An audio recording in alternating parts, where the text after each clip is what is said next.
Di Aceh Jaya, Saudara Panwasli setempat melakukan penertiban alat peraga kampanye para calon kepala daerah.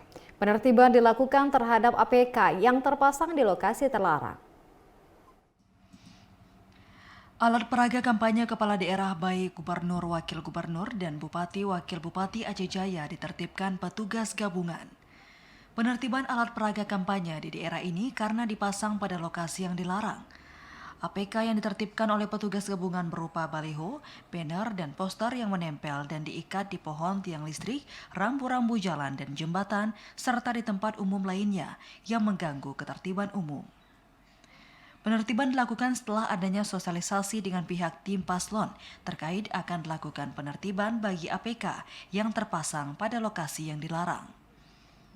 Penertiban APK dilakukan di 3 titik diantaranya kawasan Krung, Sabe, Setia Bakti, kawasan Pangatenom, Pasiraya, dan kawasan Darul Hikmah, Sampoinit, Indrajaya, serta Jaya. Ketua Panwasli Pilkada Aceh Jaya, Mas Hari, mengatakan penertiban APK dilakukan karena adanya laporan berbagai APK para kandidat yang dipasang bukan pada tempatnya. Menurutnya APK yang telah dilakukan penertiban oleh petugas nantinya tidak bisa diambil lagi oleh pihak paslon karena sebelumnya telah diberikan imbauan agar bisa menertibkan secara mandiri. Kita hari ini adalah suatu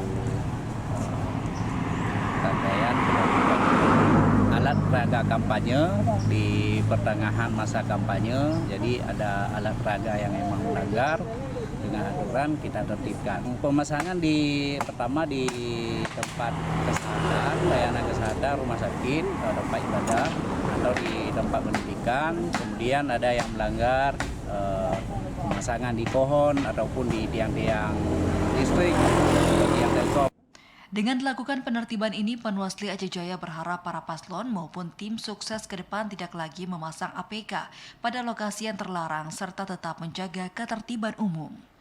Dari Aceh Jaya, Musliadi, TVRI Aceh melaporkan.